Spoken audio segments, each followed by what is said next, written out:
안녕하십니까? 믿음의 여정 속에서 진리의 빛을 함께 찾아가는 귀한 시간을 허락해 주신 모든 분들께 하느님의 축복이 가득하기를 기도합니다. 오늘 우리가 함께 나눌 이야기는 기독교 역사, 특히 가톨릭 교회의 신앙에 있어 매우 중요한 한 인물에 대한 것입니다. 바로 예수님의 12제자 중 가장 먼저 이름이 불리는 사람, 성 베드로에 관한 이야기입니다. 이 깊이 있는 성찰의 시간을 시작하기에 앞서 잠시 여러분의 도움이 필요합니다.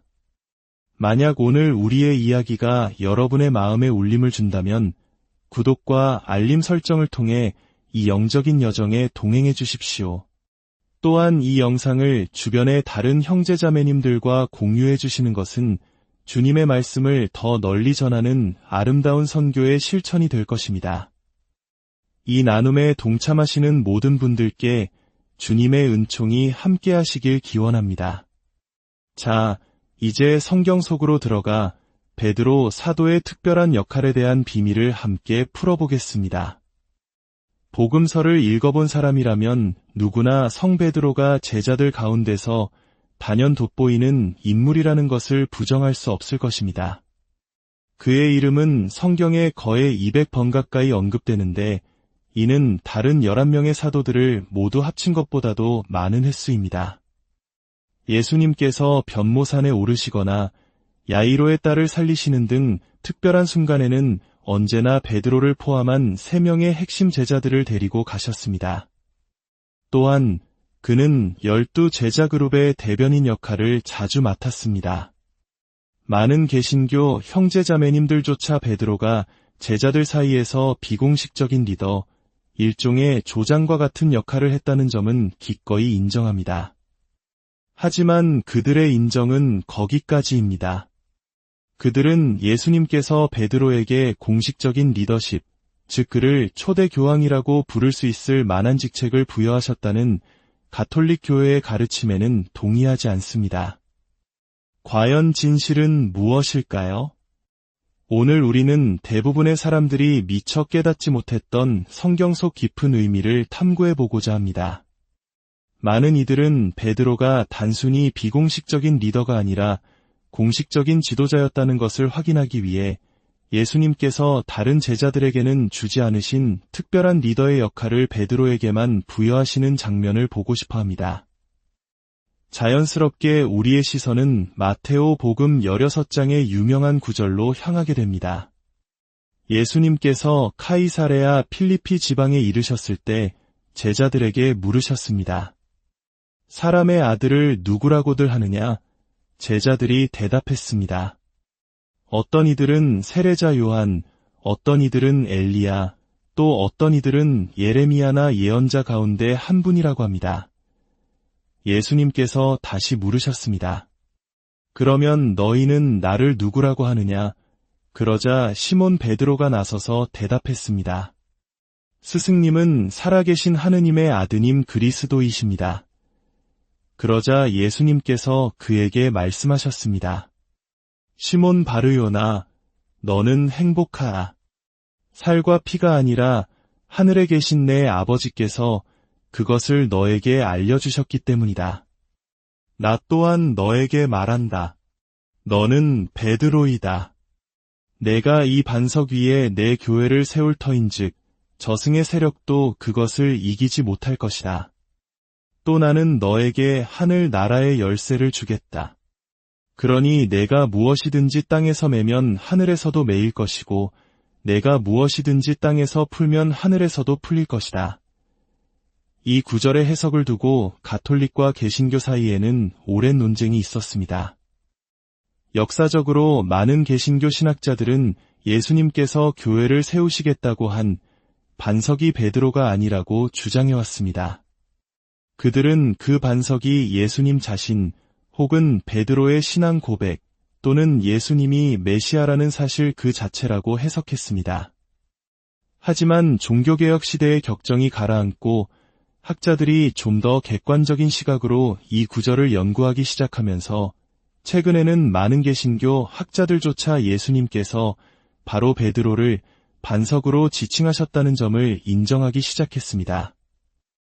원문인 그리스어 성경을 보면 그 구조상 반석이 베드로일 수밖에 없다는 강력한 증거들이 있기 때문입니다.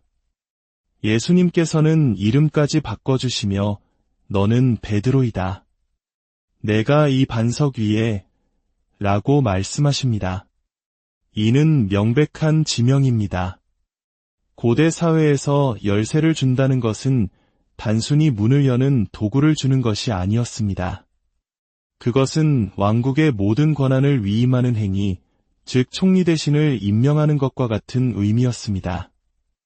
예수님께서는 베드로에게 교회의 기초가 되는 역할, 즉 지상의 교회를 이끌어갈 독보적인 리더의 역할을 부여하신 것입니다.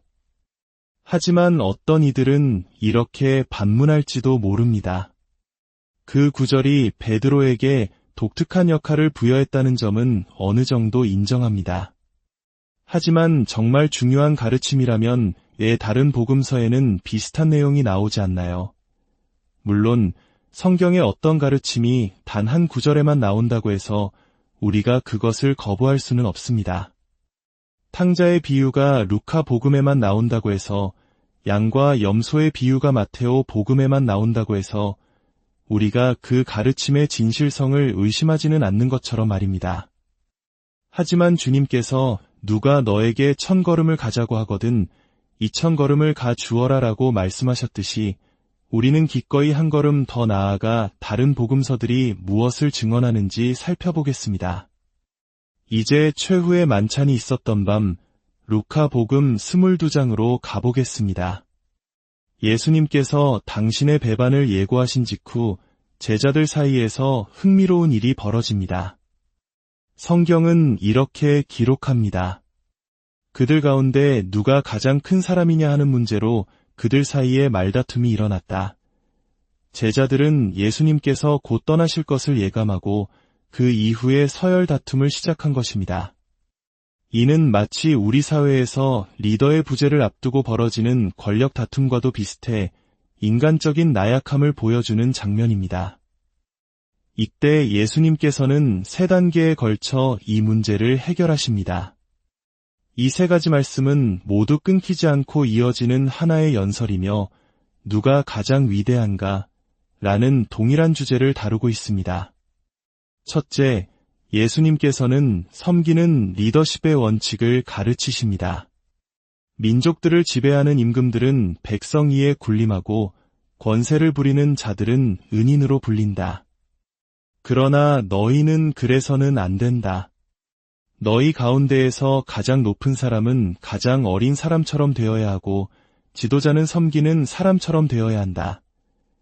이는 훗날 교황님들이 스스로를 하느님의 종들의 종이라 부르는 이유가 되었습니다. 진정한 리더십은 굴림이 아니라 섬김에서 나온다는 것입니다.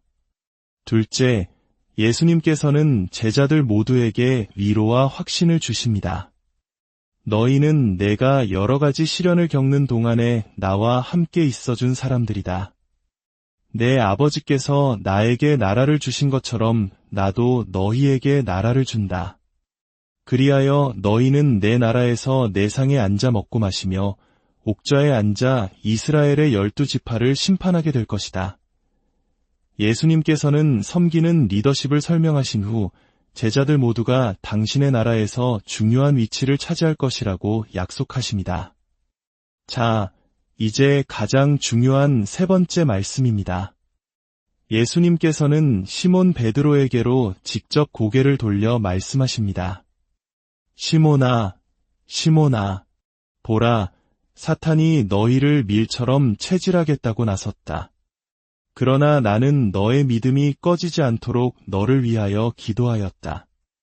그러니 내가 나에게 다시 돌아오거든 내 형제들의 힘을 북돋아 주어라. 여기서 대부분의 영어 번역본이나 일반적인 번역본에서는 드러나지 않는 엄청난 비밀이 숨어 있습니다. 원문인 그리스어에는 우리말처럼 2인칭 대명사가 단수와 복수로 명확하게 구분됩니다. 예수님께서 하신 말씀을 원문의 뉘앙스를 살려 다시 읽어보면 이렇습니다. 시몬아, 시몬아, 보라, 사탄이 너희 모두를 밀처럼 채질하겠다고 나섰다. 그러나 나는 너의 믿음이 꺼지지 않도록 너를 위하여 기도하였다. 그러니 내가 다시 돌아오거든 내 형제들의 힘을 북돋아 주어라. 놀랍지 않습니까? 사탄은 제자 공동체 전체를 시험에 들게 해달라고 요청했지만 예수님께서는 특별히 베드로 한 사람의 믿음을 위해 기도하셨습니다. 그리고 그 베드로에게 다른 형제들, 즉 다른 사도들을 굳건하게 만들어 주라는 특별한 임무를 부여하십니다. 이는 제자들 사이의 서열 다툼에 대한 예수님의 명확한 대답입니다. 가장 위대한 자는 바로 베드로이며 그의 위대함은 다른 형제들을 섬기고 그들의 믿음을 지켜주는 섬기는 리더의 역할을 통해 드러날 것이라는 말씀입니다. 마테오 복음에 이어 루카 복음 역시 베드로에게 주어진 독특하고 공식적인 리더십을 분명하게 증언하고 있는 것입니다. 그렇다면 요한 복음은 어떨까요? 요한 복음은 다른 세 공관 복음서에 기록되지 않은 세부 사항들을 의도적으로 보충하고 있습니다. 요한 복음 21장에서 우리는 매우 감동적인 장면을 마주하게 됩니다. 부활하신 예수님께서 갈릴레아 호숫가에 나타나십니다. 그곳에는 예수님을 3번이나 모른다고 부인했던 깊은 상처를 안고 있는 베드로가 있었습니다. 예수님께서는 베드로에게 3번 물으십니다. 요한의 아들 시몬아, 너는 나를 사랑하느냐? 베드로가 3번 부인했던 그 아픔을 3번의 사랑 고백을 통해 치유해 주시고 회복시켜 주시는 이 장면은 그 자체로도 눈물겹습니다. 하지만 더 중요한 것은 그 이후의 말씀입니다. 예수님께서는 베드로가 사랑을 고백할 때마다 이렇게 말씀하십니다. 내 어린 양들을 돌보아라. 내 양들을 돌보아라. 내 양들을 돌보아라. 고대 근동 문화에서 목자는 양떼를 인도하고 먹이고 적으로부터 보호하는 절대적인 책임자였습니다. 예수님께서 내 양들, 즉 당신의 모든 신자들, 당신의 교회 전체를 베드로에게 맡기신 것입니다. 이는 단순히 상처 입은 제자를 위로하는 차원을 넘어 그를 교회의 최고 목자로 공식적으로 임명하시는 장면입니다. 다른 제자들이 모두 듣는 앞에서 베드로에게 교회의 모든 양떼를 돌볼 책임을 맡기신 것입니다. 이제 마지막 질문이 남았습니다. 마테오, 루카, 요한복음이 모두 베드로의 수의권을 이렇게 명확히 증언하는데 왜 마르코 복음에는 이런 내용이 없을까요? 전통적으로 교회는 마르코 복음이 바로 베드로, 사도의 설교 내용을 바탕으로 기록되었다고 가르칩니다. 베드로가 로마에서 설교한 내용을 그의 제자였던 마르코가 받아 적었다는 것입니다. 그렇다면 답은 명확해집니다. 베드로는 예수님께서 가르쳐 주신 섬기는 리더십을 마음 깊이 새겼던 인물입니다. 진정한 리더는 스스로 자신의 권위를 내세우지 않습니다.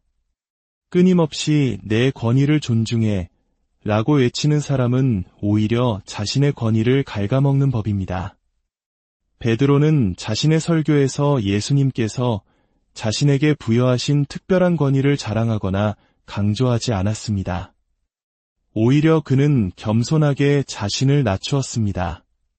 마르코 복음에 베드로의 수의권에 대한 내용이 직접적으로 나타나지 않는 것은 오히려 베드로가 얼마나 위대한 섬기는 리더였는지를 보여주는 가장 강력하고 아름다운 증거인 셈입니다. 마치 우리 역사 속에서 진정한 덕을 갖춘 선비가 자신의 지식이나 지위를 뽐내지 않고 묵묵히 행동으로 모범을 보였던 것처럼 말입니다. 우리는 오늘 성경의 여러 구절들을 통해 한 가지 분명한 사실을 확인했습니다. 예수님께서는 반복적으로 그리고 명확하게 베드로에게 다른 사도들과는 구별되는 독특하고 공식적인 리더의 역할을 부여하셨습니다. 마테오 복음에서는 그를 교회의 반석으로 삼고 하늘 나라의 열쇠를 주셨습니다. 루카 복음에서는 그의 믿음을 위해 특별히 기도하시고 다른 형제들의 힘을 북돋아 주라고 명하셨습니다. 그리고 요한 복음에서는 3번의 사랑 고백을 통해 그를 온 교회의 목자로 임명하셨습니다. 이러한 성경의 증언들은 성 베드로가 단순히 제자들 중 비공식적인 리더가 아니라 예수님에 의해 직접 선택되고 임명된 교회의 첫 번째 공식적인 지도자, 즉 가톨릭 교회가 고백하는 초대 교황이었음을 가리키고 있습니다. 오늘 함께 나눈 이 성찰의 시간이 여러분의 신앙을 더욱 깊게 하고 주님의 말씀을 더 넓게 이해하는 계기가 되었기를 진심으로 기도합니다. 이 이야기가 여러분의 마음에 와 닿으셨다면 이 은총을 다른 이들과도 함께 나누어 주시길 청합니다. 여러분의 공유와 구독이 더 많은 영혼들에게 하느님의 말씀을 전하는 아름다운 도구가 될 것입니다. 함께 해주셔서 진심으로 감사합니다. 여러분과 여러분의 가정에 주님의 평화와 축복인을 함께 하시길. 안녕하십니까? 믿음의 여정 속에서 진리의 빛을 함께 찾아가는 귀한 시간을 허락해 주신 모든 분들께 하느님의 축복이 가득하기를 기도합니다. 오늘 우리가 함께 나눌 이야기는 기독교 역사, 특히 가톨릭 교회의 신앙에 있어 매우 중요한 한 인물에 대한 것입니다.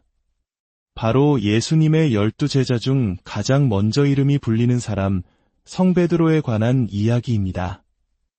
이 깊이 있는 성찰의 시간을 시작하기에 앞서 잠시 여러분의 도움이 필요합니다.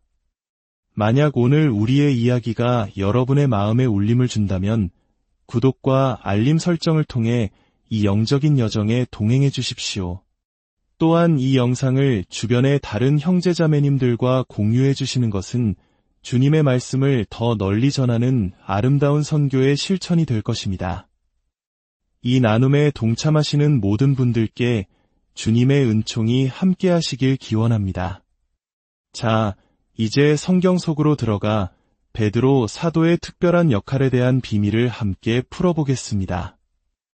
복음서를 읽어본 사람이라면 누구나 성 베드로가 제자들 가운데서 단연 돋보이는 인물이라는 것을 부정할 수 없을 것입니다. 그의 이름은 성경에 거의 200번 가까이 언급되는데 이는 다른 11명의 사도들을 모두 합친 것보다도 많은 횟수입니다. 예수님께서 변모산에 오르시거나 야이로의 딸을 살리시는 등 특별한 순간에는 언제나 베드로를 포함한 3명의 핵심 제자들을 데리고 가셨습니다. 또한 그는 12제자 그룹의 대변인 역할을 자주 맡았습니다. 많은 개신교 형제자매님들조차 베드로가 제자들 사이에서 비공식적인 리더, 일종의 조장과 같은 역할을 했다는 점은 기꺼이 인정합니다. 하지만 그들의 인정은 거기까지입니다. 그들은 예수님께서 베드로에게 공식적인 리더십, 즉 그를 초대 교황이라고 부를 수 있을 만한 직책을 부여하셨다는 가톨릭 교회의 가르침에는 동의하지 않습니다. 과연 진실은 무엇일까요? 오늘 우리는 대부분의 사람들이 미처 깨닫지 못했던 성경 속 깊은 의미를 탐구해보고자 합니다. 많은 이들은 베드로가 단순히 비공식적인 리더가 아니라 공식적인 지도자였다는 것을 확인하기 위해 예수님께서 다른 제자들에게는 주지 않으신 특별한 리더의 역할을 베드로에게만 부여하시는 장면을 보고 싶어 합니다. 자연스럽게 우리의 시선은 마테오 복음 16장의 유명한 구절로 향하게 됩니다. 예수님께서 카이사레아 필리피 지방에 이르셨을 때 제자들에게 물으셨습니다. 사람의 아들을 누구라고들 하느냐? 제자들이 대답했습니다. 어떤 이들은 세례자 요한, 어떤 이들은 엘리야, 또 어떤 이들은 예레미야나 예언자 가운데 한 분이라고 합니다. 예수님께서 다시 물으셨습니다. 그러면 너희는 나를 누구라고 하느냐? 그러자 시몬 베드로가 나서서 대답했습니다. 스승님은 살아계신 하느님의 아드님 그리스도이십니다. 그러자 예수님께서 그에게 말씀하셨습니다. 시몬 바르요나, 너는 행복하라. 살과 피가 아니라 하늘에 계신 내 아버지께서 그것을 너에게 알려주셨기 때문이다. 나 또한 너에게 말한다. 너는 베드로이다. 내가 이 반석 위에 내 교회를 세울 터인즉 저승의 세력도 그것을 이기지 못할 것이다. 또 나는 너에게 하늘 나라의 열쇠를 주겠다. 그러니 내가 무엇이든지 땅에서 매면 하늘에서도 매일 것이고 내가 무엇이든지 땅에서 풀면 하늘에서도 풀릴 것이다. 이 구절의 해석을 두고 가톨릭과 개신교 사이에는 오랜 논쟁이 있었습니다. 역사적으로 많은 개신교 신학자들은 예수님께서 교회를 세우시겠다고 한 반석이 베드로가 아니라고 주장해왔습니다. 그들은 그 반석이 예수님 자신 혹은 베드로의 신앙 고백 또는 예수님이 메시아라는 사실 그 자체라고 해석했습니다. 하지만 종교개혁 시대의 격정이 가라앉고 학자들이 좀 더 객관적인 시각으로 이 구절을 연구하기 시작하면서 최근에는 많은 개신교 학자들조차 예수님께서 바로 베드로를 반석으로 지칭하셨다는 점을 인정하기 시작했습니다. 원문인 그리스어 성경을 보면 그 구조상 반석이 베드로일 수밖에 없다는 강력한 증거들이 있기 때문입니다. 예수님께서는 이름까지 바꿔주시며 너는 베드로이다. 내가 이 반석 위에 라고 말씀하십니다. 이는 명백한 지명입니다. 고대 사회에서 열쇠를 준다는 것은 단순히 문을 여는 도구를 주는 것이 아니었습니다. 그것은 왕국의 모든 권한을 위임하는 행위, 즉 총리 대신을 임명하는 것과 같은 의미였습니다. 예수님께서는 베드로에게 교회의 기초가 되는 역할, 즉 지상의 교회를 이끌어갈 독보적인 리더의 역할을 부여하신 것입니다. 하지만 어떤 이들은 이렇게 반문할지도 모릅니다. 그 구절이 베드로에게 독특한 역할을 부여했다는 점은 어느 정도 인정합니다. 하지만 정말 중요한 가르침이라면 왜 다른 복음서에는 비슷한 내용이 나오지 않나요? 물론 성경의 어떤 가르침이 단 한 구절에만 나온다고 해서 우리가 그것을 거부할 수는 없습니다. 탕자의 비유가 루카 복음에만 나온다고 해서 양과 염소의 비유가 마테오 복음에만 나온다고 해서 우리가 그 가르침의 진실성을 의심하지는 않는 것처럼 말입니다. 하지만 주님께서 누가 너에게 1000걸음을 가자고 하거든 2000걸음을 가 주어라 라고 말씀하셨듯이 우리는 기꺼이 한 걸음 더 나아가 다른 복음서들이 무엇을 증언하는지 살펴보겠습니다. 이제 최후의 만찬이 있었던 밤 루카 복음 22장으로 가보겠습니다. 예수님께서 당신의 배반을 예고하신 직후 제자들 사이에서 흥미로운 일이 벌어집니다. 성경은 이렇게 기록합니다. 그들 가운데 누가 가장 큰 사람이냐 하는 문제로 그들 사이에 말다툼이 일어났다. 제자들은 예수님께서 곧 떠나실 것을 예감하고 그 이후에 서열 다툼을 시작한 것입니다. 이는 마치 우리 사회에서 리더의 부재를 앞두고 벌어지는 권력 다툼과도 비슷해 인간적인 나약함을 보여주는 장면입니다. 이때 예수님께서는 3단계에 걸쳐 이 문제를 해결하십니다. 이 3가지 말씀은 모두 끊기지 않고 이어지는 하나의 연설이며 누가 가장 위대한가? 라는 동일한 주제를 다루고 있습니다. 첫째, 예수님께서는 섬기는 리더십의 원칙을 가르치십니다. 민족들을 지배하는 임금들은 백성 위에 군림하고 권세를 부리는 자들은 은인으로 불린다. 그러나 너희는 그래서는 안 된다. 너희 가운데에서 가장 높은 사람은 가장 어린 사람처럼 되어야 하고 지도자는 섬기는 사람처럼 되어야 한다. 이는 훗날 교황님들이 스스로를 하느님의 종들의 종이라 부르는 이유가 되었습니다.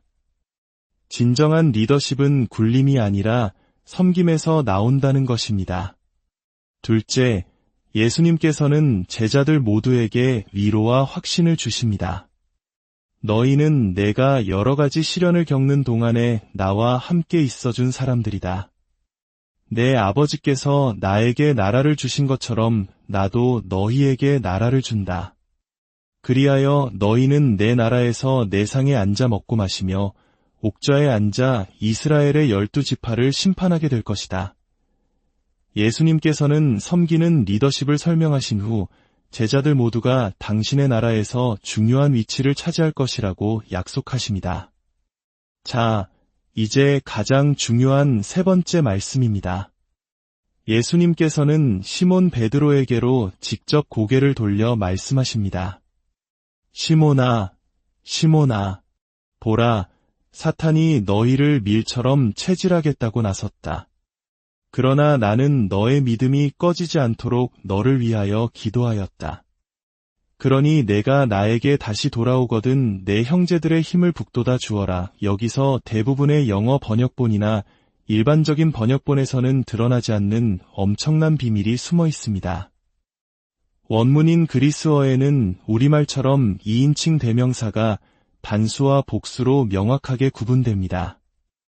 예수님께서 하신 말씀을 원문의 뉘앙스를 살려 다시 읽어보면 이렇습니다. 시몬아, 시몬아, 보라, 사탄이 너희 모두를 밀처럼 채질하겠다고 나섰다. 그러나 나는 너의 믿음이 꺼지지 않도록 너를 위하여 기도하였다. 그러니 내가 다시 돌아오거든 내 형제들의 힘을 북돋아 주어라. 놀랍지 않습니까? 사탄은 제자 공동체 전체를 시험에 들게 해달라고 요청했지만 예수님께서는 특별히 베드로 한 사람의 믿음을 위해 기도하셨습니다. 그리고 그 베드로에게 다른 형제들, 즉 다른 사도들을 굳건하게 만들어 주라는 특별한 임무를 부여하십니다. 이는 제자들 사이의 서열 다툼에 대한 예수님의 명확한 대답입니다. 가장 위대한 자는 바로 베드로이며 그의 위대함은 다른 형제들을 섬기고 그들의 믿음을 지켜주는 섬기는 리더의 역할을 통해 드러날 것이라는 말씀입니다. 마테오 복음에 이어 루카 복음 역시 베드로에게 주어진 독특하고 공식적인 리더십을 분명하게 증언하고 있는 것입니다. 그렇다면 요한 복음은 어떨까요? 요한 복음은 다른 세 공관 복음서에 기록되지 않은 세부 사항들을 의도적으로 보충하고 있습니다. 요한 복음 21장에서 우리는 매우 감동적인 장면을 마주하게 됩니다. 부활하신 예수님께서 갈릴레아 호숫가에 나타나십니다. 그곳에는 예수님을 3번이나 모른다고 부인했던 깊은 상처를 안고 있는 베드로가 있었습니다. 예수님께서는 베드로에게 3번 물으십니다. 요한의 아들 시몬아, 너는 나를 사랑하느냐? 베드로가 3번 부인했던 그 아픔을 3번의 사랑 고백을 통해 치유해 주시고 회복시켜 주시는 이 장면은 그 자체로도 눈물겹습니다. 하지만 더 중요한 것은 그 이후의 말씀입니다. 예수님께서는 베드로가 사랑을 고백할 때마다 이렇게 말씀하십니다. 내 어린 양들을 돌보아라. 내 양들을 돌보아라. 내 양들을 돌보아라. 고대 근동 문화에서 목자는 양떼를 인도하고 먹이고 적으로부터 보호하는 절대적인 책임자였습니다. 예수님께서 내 양들, 즉 당신의 모든 신자들, 당신의 교회 전체를 베드로에게 맡기신 것입니다. 이는 단순히 상처 입은 제자를 위로하는 차원을 넘어 그를 교회의 최고 목자로 공식적으로 임명하시는 장면입니다. 다른 제자들이 모두 듣는 앞에서 베드로에게 교회의 모든 양떼를 돌볼 책임을 맡기신 것입니다. 이제 마지막 질문이 남았습니다. 마테오, 루카, 요한복음이 모두 베드로의 수의권을 이렇게 명확히 증언하는데 왜 마르코 복음에는 이런 내용이 없을까요? 전통적으로 교회는 마르코 복음이 바로 베드로, 사도의 설교 내용을 바탕으로 기록되었다고 가르칩니다. 베드로가 로마에서 설교한 내용을 그의 제자였던 마르코가 받아 적었다는 것입니다. 그렇다면 답은 명확해집니다. 베드로는 예수님께서 가르쳐 주신 섬기는 리더십을 마음 깊이 새겼던 인물입니다. 진정한 리더는 스스로 자신의 권위를 내세우지 않습니다. 끊임없이 내 권위를 존중해 라고 외치는 사람은 오히려 자신의 권위를 갉아먹는 법입니다. 베드로는 자신의 설교에서 예수님께서 자신에게 부여하신 특별한 권위를 자랑하거나 강조하지 않았습니다. 오히려 그는 겸손하게 자신을 낮추었습니다. 마르코 복음에 베드로의 수의권에 대한 내용이 직접적으로 나타나지 않는 것은 오히려 베드로가 얼마나 위대한 섬기는 리더였는지를 보여주는 가장 강력하고 아름다운 증거인 셈입니다. 마치 우리 역사 속에서 진정한 덕을 갖춘 선비가 자신의 지식이나 지위를 뽐내지 않고 묵묵히 행동으로 모범을 보였던 것처럼 말입니다.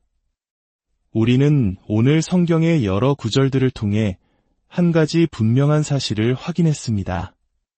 예수님께서는 반복적으로 그리고 명확하게 베드로에게 다른 사도들과는 구별되는 독특하고 공식적인 리더의 역할을 부여하셨습니다. 마테오 복음에서는 그를 교회의 반석으로 삼고 하늘 나라의 열쇠를 주셨습니다. 루카 복음에서는 그의 믿음을 위해 특별히 기도하시고 다른 형제들의 힘을 북돋아 주라고 명하셨습니다. 그리고 요한 복음에서는 3번의 사랑 고백을 통해 그를 온 교회의 목자로 임명하셨습니다. 이러한 성경의 증언들은 성 베드로가 단순히 제자들 중 비공식적인 리더가 아니라 예수님에 의해 직접 선택되고 임명된 교회의 첫 번째 공식적인 지도자, 즉 가톨릭 교회가 고백하는 초대 교황이었음을 가리키고 있습니다. 오늘 함께 나눈 이 성찰의 시간이 여러분의 신앙을 더욱 깊게 하고 주님의 말씀을 더 넓게 이해하는 계기가 되었기를 진심으로 기도합니다. 이 이야기가 여러분의 마음에 와 닿으셨다면 이 은총을 다른 이들과도 함께 나누어 주시길 청합니다.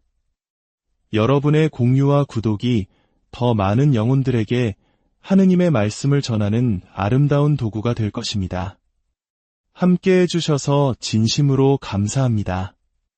여러분과 여러분의 가정에 주님의 평화와 축복이 늘 함께 하시길. 안녕하십니까?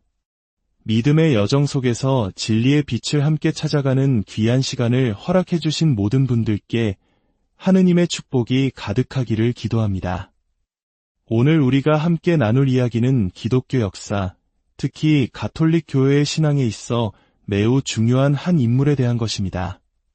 바로 예수님의 12제자 중 가장 먼저 이름이 불리는 사람, 성 베드로에 관한 이야기입니다.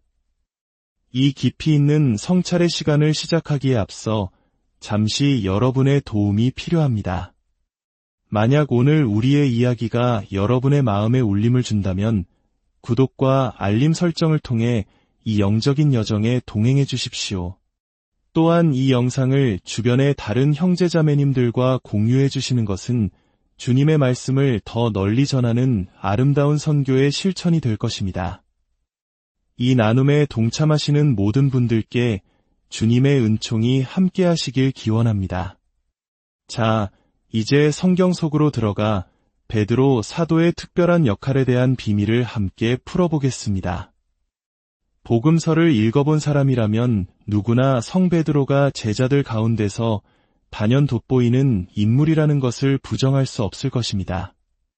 그의 이름은 성경에 거의 200번 가까이 언급되는데 이는 다른 11명의 사도들을 모두 합친 것보다도 많은 횟수입니다. 예수님께서 변모산에 오르시거나 야이로의 딸을 살리시는 등 특별한 순간에는 언제나 베드로를 포함한 3명의 핵심 제자들을 데리고 가셨습니다. 또한 그는 12제자 그룹의 대변인 역할을 자주 맡았습니다. 많은 개신교 형제자매님들조차 베드로가 제자들 사이에서 비공식적인 리더, 일종의 조장과 같은 역할을 했다는 점은 기꺼이 인정합니다. 하지만 그들의 인정은 거기까지입니다. 그들은 예수님께서 베드로에게 공식적인 리더십, 즉 그를 초대 교황이라고 부를 수 있을 만한 직책을 부여하셨다는 가톨릭 교회의 가르침에는 동의하지 않습니다. 과연 진실은 무엇일까요? 오늘 우리는 대부분의 사람들이 미처 깨닫지 못했던 성경 속 깊은 의미를 탐구해보고자 합니다. 많은 이들은 베드로가 단순히 비공식적인 리더가 아니라 공식적인 지도자였다는 것을 확인하기 위해 예수님께서 다른 제자들에게는 주지 않으신 특별한 리더의 역할을 베드로에게만 부여하시는 장면을 보고 싶어 합니다. 자연스럽게 우리의 시선은 마테오 복음 16장의 유명한 구절로 향하게 됩니다.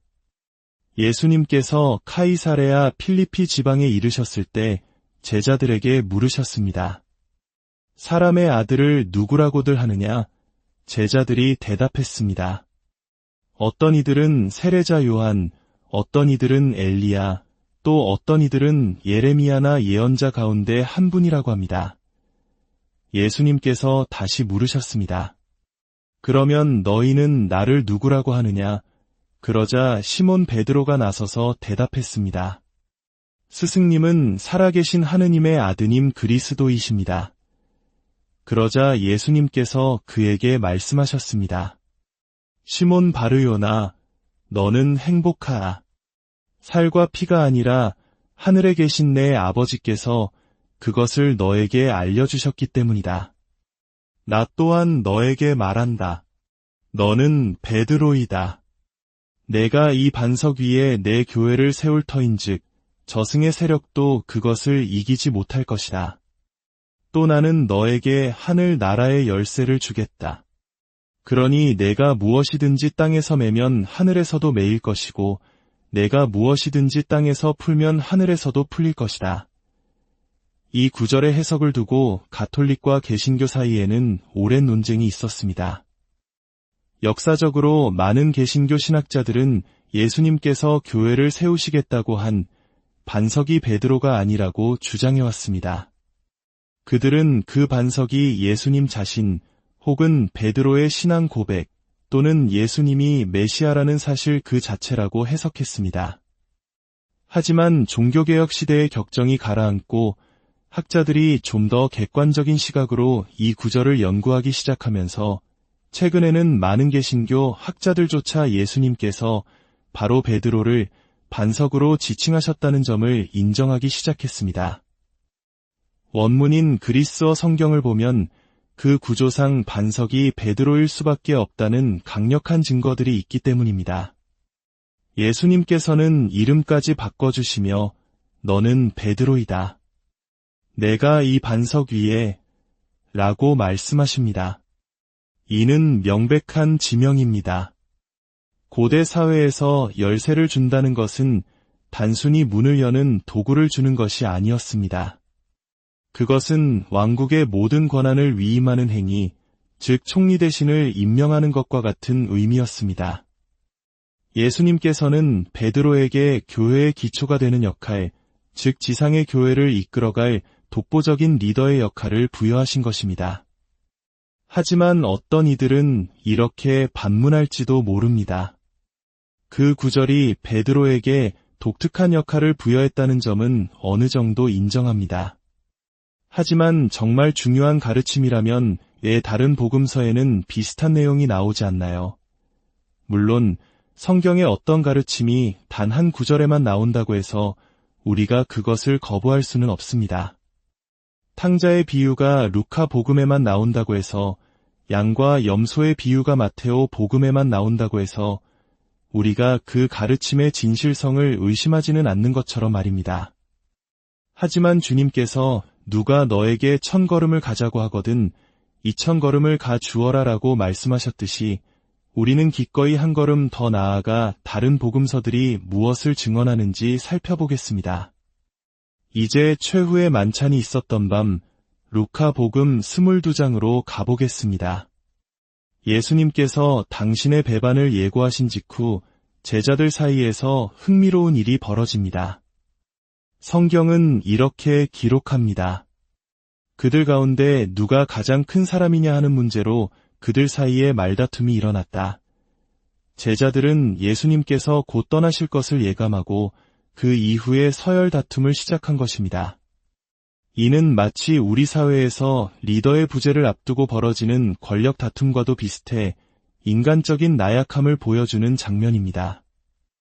이때 예수님께서는 3단계에 걸쳐 이 문제를 해결하십니다. 이 3가지 말씀은 모두 끊기지 않고 이어지는 하나의 연설이며 누가 가장 위대한가? 라는 동일한 주제를 다루고 있습니다. 첫째, 예수님께서는 섬기는 리더십의 원칙을 가르치십니다. 민족들을 지배하는 임금들은 백성 위에 군림하고 권세를 부리는 자들은 은인으로 불린다. 그러나 너희는 그래서는 안 된다. 너희 가운데에서 가장 높은 사람은 가장 어린 사람처럼 되어야 하고 지도자는 섬기는 사람처럼 되어야 한다. 이는 훗날 교황님들이 스스로를 하느님의 종들의 종이라 부르는 이유가 되었습니다. 진정한 리더십은 굴림이 아니라 섬김에서 나온다는 것입니다. 둘째, 예수님께서는 제자들 모두에게 위로와 확신을 주십니다. 너희는 내가 여러 가지 시련을 겪는 동안에 나와 함께 있어준 사람들이다. 내 아버지께서 나에게 나라를 주신 것처럼 나도 너희에게 나라를 준다. 그리하여 너희는 내 나라에서 내 상에 앉아 먹고 마시며 옥좌에 앉아 이스라엘의 12지파를 심판하게 될 것이다. 예수님께서는 섬기는 리더십을 설명하신 후 제자들 모두가 당신의 나라에서 중요한 위치를 차지할 것이라고 약속하십니다. 자, 이제 가장 중요한 세 번째 말씀입니다. 예수님께서는 시몬 베드로에게로 직접 고개를 돌려 말씀하십니다. 시몬아, 시몬아, 보라, 사탄이 너희를 밀처럼 채질하겠다고 나섰다. 그러나 나는 너의 믿음이 꺼지지 않도록 너를 위하여 기도하였다. 그러니 내가 나에게 다시 돌아오거든 내 형제들의 힘을 북돋아 주어라. 여기서 대부분의 영어 번역본이나 일반적인 번역본에서는 드러나지 않는 엄청난 비밀이 숨어 있습니다. 원문인 그리스어에는 우리말처럼 2인칭 대명사가 단수와 복수로 명확하게 구분됩니다. 예수님께서 하신 말씀을 원문의 뉘앙스를 살려 다시 읽어보면 이렇습니다. 시몬아, 시몬아, 보라, 사탄이 너희 모두를 밀처럼 채질하겠다고 나섰다. 그러나 나는 너의 믿음이 꺼지지 않도록 너를 위하여 기도하였다. 그러니 내가 다시 돌아오거든 내 형제들의 힘을 북돋아 주어라. 놀랍지 않습니까? 사탄은 제자 공동체 전체를 시험에 들게 해달라고 요청했지만 예수님께서는 특별히 베드로 한 사람의 믿음을 위해 기도하셨습니다. 그리고 그 베드로에게 다른 형제들, 즉 다른 사도들을 굳건하게 만들어주라는 특별한 임무를 부여하십니다. 이는 제자들 사이의 서열 다툼에 대한 예수님의 명확한 대답입니다. 가장 위대한 자는 바로 베드로이며 그의 위대함은 다른 형제들을 섬기고 그들의 믿음을 지켜주는 섬기는 리더의 역할을 통해 드러날 것이라는 말씀입니다. 마테오 복음에 이어 루카 복음 역시 베드로에게 주어진 독특하고 공식적인 리더십을 분명하게 증언하고 있는 것입니다. 그렇다면 요한 복음은 어떨까요? 요한 복음은 다른 세 공관 복음서에 기록되지 않은 세부 사항들을 의도적으로 보충하고 있습니다. 요한 복음 21장에서 우리는 매우 감동적인 장면을 마주하게 됩니다. 부활하신 예수님께서 갈릴레아 호숫가에 나타나십니다. 그곳에는 예수님을 3번이나 모른다고 부인했던 깊은 상처를 안고 있는 베드로가 있었습니다. 예수님께서는 베드로에게 3번 물으십니다. 요한의 아들 시몬아, 너는 나를 사랑하느냐? 베드로가 3번 부인했던 그 아픔을 3번의 사랑 고백을 통해 치유해 주시고 회복시켜 주시는 이 장면은 그 자체로도 눈물겹습니다. 하지만 더 중요한 것은 그 이후의 말씀입니다. 예수님께서는 베드로가 사랑을 고백할 때마다 이렇게 말씀하십니다. 내 어린 양들을 돌보아라. 내 양들을 돌보아라. 내 양들을 돌보아라. 고대 근동 문화에서 목자는 양떼를 인도하고 먹이고 적으로부터 보호하는 절대적인 책임자였습니다. 예수님께서 내 양들, 즉 당신의 모든 신자들, 당신의 교회 전체를 베드로에게 맡기신 것입니다. 이는 단순히 상처 입은 제자를 위로하는 차원을 넘어 그를 교회의 최고 목자로 공식적으로 임명하시는 장면입니다. 다른 제자들이 모두 듣는 앞에서 베드로에게 교회의 모든 양떼를 돌볼 책임을 맡기신 것입니다. 이제 마지막 질문이 남았습니다. 마테오, 루카, 요한복음이 모두 베드로의 수의권을 이렇게 명확히 증언하는데 왜 마르코 복음에는 이런 내용이 없을까요? 전통적으로 교회는 마르코 복음이 바로 베드로 사도의 설교 내용을 바탕으로 기록되었다고 가르칩니다. 베드로가 로마에서 설교한 내용을 그의 제자였던 마르코가 받아 적었다는 것입니다. 그렇다면 답은 명확해집니다. 베드로는 예수님께서 가르쳐 주신 섬기는 리더십을 마음 깊이 새겼던 인물입니다. 진정한 리더는 스스로 자신의 권위를 내세우지 않습니다. 끊임없이 내 권위를 존중해 라고 외치는 사람은 오히려 자신의 권위를 갉아먹는 법입니다. 베드로는 자신의 설교에서 예수님께서 자신에게 부여하신 특별한 권위를 자랑하거나 강조하지 않았습니다. 오히려 그는 겸손하게 자신을 낮추었습니다. 마르코 복음에 베드로의 수의권에 대한 내용이 직접적으로 나타나지 않는 것은 오히려 베드로가 얼마나 위대한 섬기는 리더였는지를 보여주는 가장 강력하고 아름다운 증거인 셈입니다. 마치 우리 역사 속에서 진정한 덕을 갖춘 선비가 자신의 지식이나 지위를 뽐내지 않고 묵묵히 행동으로 모범을 보였던 것처럼 말입니다. 우리는 오늘 성경의 여러 구절들을 통해 한 가지 분명한 사실을 확인했습니다. 예수님께서는 반복적으로 그리고 명확하게 베드로에게 다른 사도들과는 구별되는 독특하고 공식적인 리더의 역할을 부여하셨습니다. 마테오 복음에서는 그를 교회의 반석으로 삼고 하늘 나라의 열쇠를 주셨습니다. 루카 복음에서는 그의 믿음을 위해 특별히 기도하시고 다른 형제들의 힘을 북돋아 주라고 명하셨습니다. 그리고 요한 복음에서는 3번의 사랑 고백을 통해 그를 온 교회의 목자로 임명하셨습니다. 이러한 성경의 증언들은 성 베드로가 단순히 제자들 중 비공식적인 리더가 아니라 예수님에 의해 직접 선택되고 임명된 교회의 첫 번째 공식적인 지도자, 즉 가톨릭 교회가 고백하는 초대 교황이었음을 가리키고 있습니다. 오늘 함께 나눈 이 성찰의 시간이 여러분의 신앙을 더욱 깊게 하고 주님의 말씀을 더 넓게 이해하는 계기가 되었기를 진심으로 기도합니다. 이 이야기가 여러분의 마음에 와 닿으셨다면 이 은총을 다른 이들과도 함께 나누어 주시길 청합니다. 여러분의 공유와 구독이 더 많은 영혼들에게 하느님의 말씀을 전하는 아름다운 도구가 될 것입니다. 함께 해주셔서 진심으로 감사합니다. 여러분과 여러분의 가정에 주님의 평화와 축복인을 함께 하시길. 안녕하십니까? 믿음의 여정 속에서 진리의 빛을 함께 찾아가는 귀한 시간을 허락해 주신 모든 분들께 하느님의 축복이 가득하기를 기도합니다. 오늘 우리가 함께 나눌 이야기는 기독교 역사, 특히 가톨릭 교회의 신앙에 있어 매우 중요한 한 인물에 대한 것입니다. 바로 예수님의 12제자 중 가장 먼저 이름이 불리는 사람, 성 베드로에 관한 이야기입니다. 이 깊이 있는 성찰의 시간을 시작하기에 앞서 잠시 여러분의 도움이 필요합니다. 만약 오늘 우리의 이야기가 여러분의 마음에 울림을 준다면 구독과 알림 설정을 통해 이 영적인 여정에 동행해 주십시오. 또한 이 영상을 주변의 다른 형제자매님들과 공유해 주시는 것은 주님의 말씀을 더 널리 전하는 아름다운 선교의 실천이 될 것입니다. 이 나눔에 동참하시는 모든 분들께 주님의 은총이 함께 하시길 기원합니다. 자, 이제 성경 속으로 들어가 베드로 사도의 특별한 역할에 대한 비밀을 함께 풀어보겠습니다.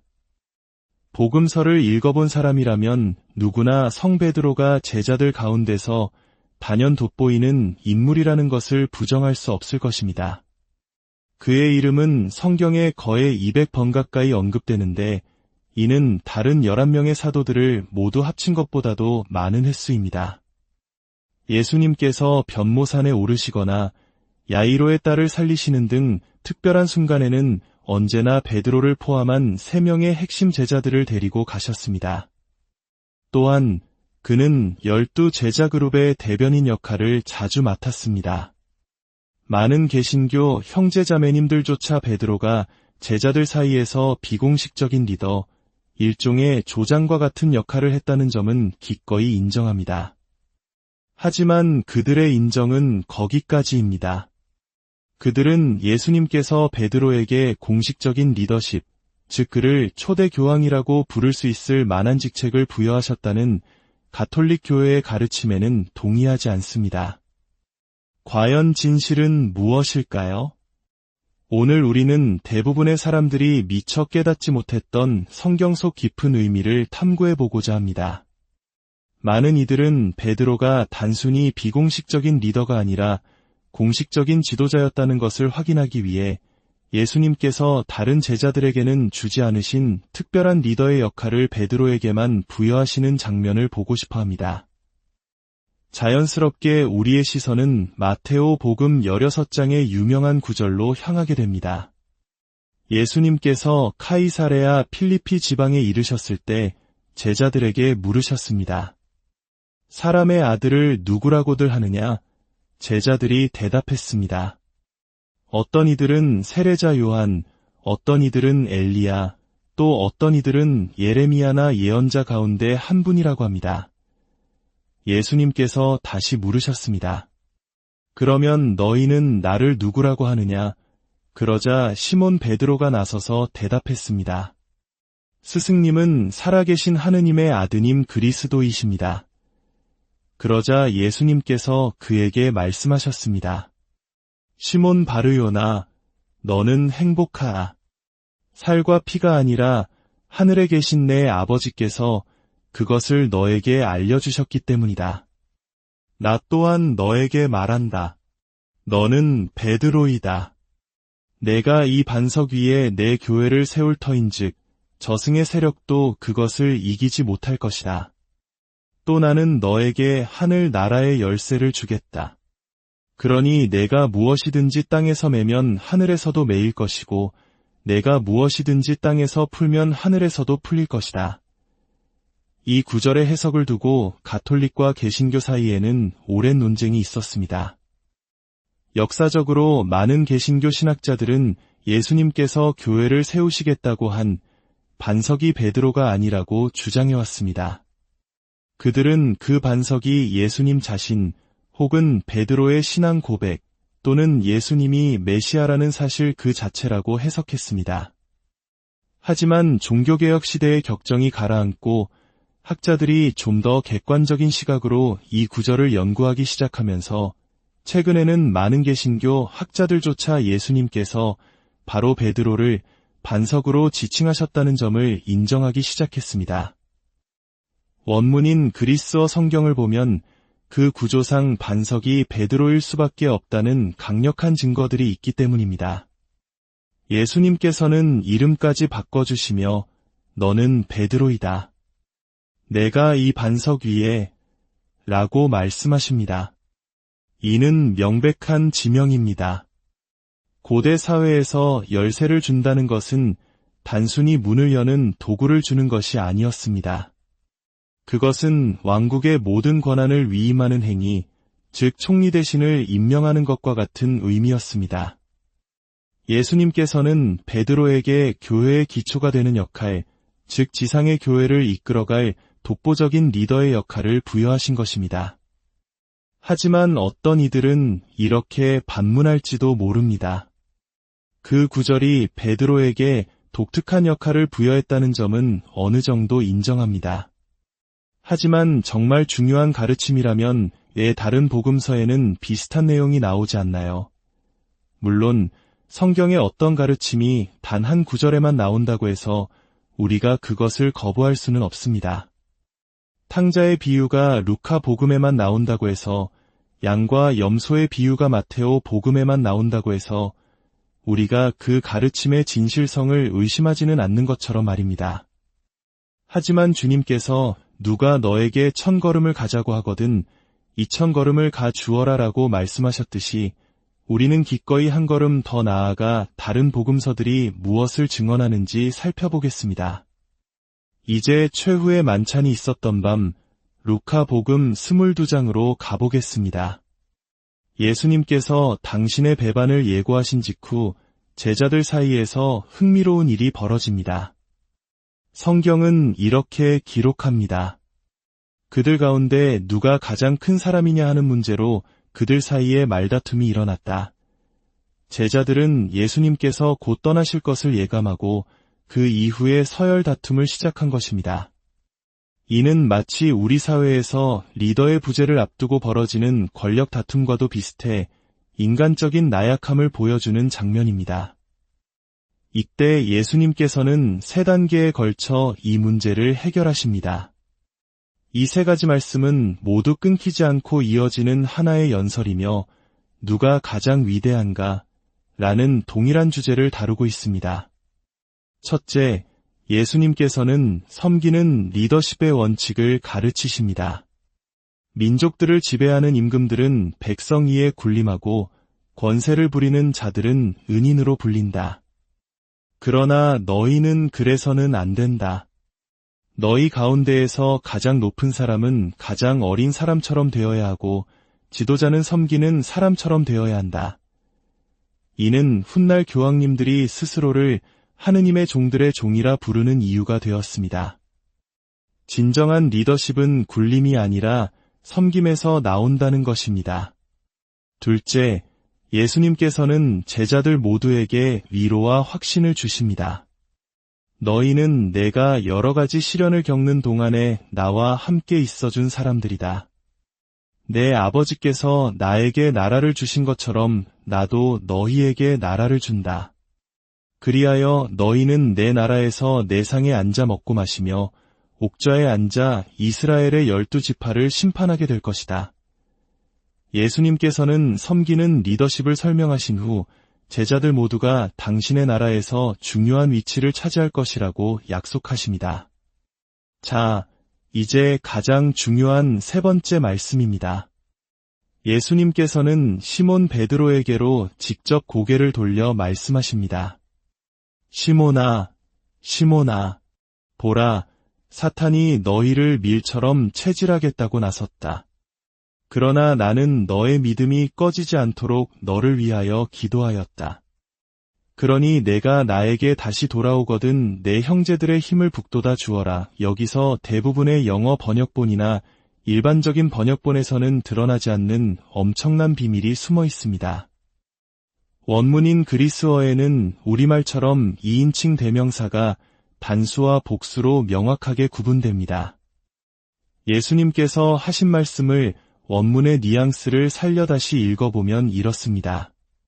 시몬아, 시몬아, 보라, 사탄이 너희 모두를 밀처럼 채질하겠다고 나섰다. 그러나 나는 너의 믿음이 꺼지지 않도록 너를 위하여 기도하였다. 그러니 내가 다시 돌아오거든 내 형제들의 힘을 북돋아 주어라. 놀랍지 않습니까? 사탄은 제자 공동체 전체를 시험에 들게 해달라고 요청했지만 예수님께서는 특별히 베드로 한 사람의 믿음을 위해 기도하셨습니다.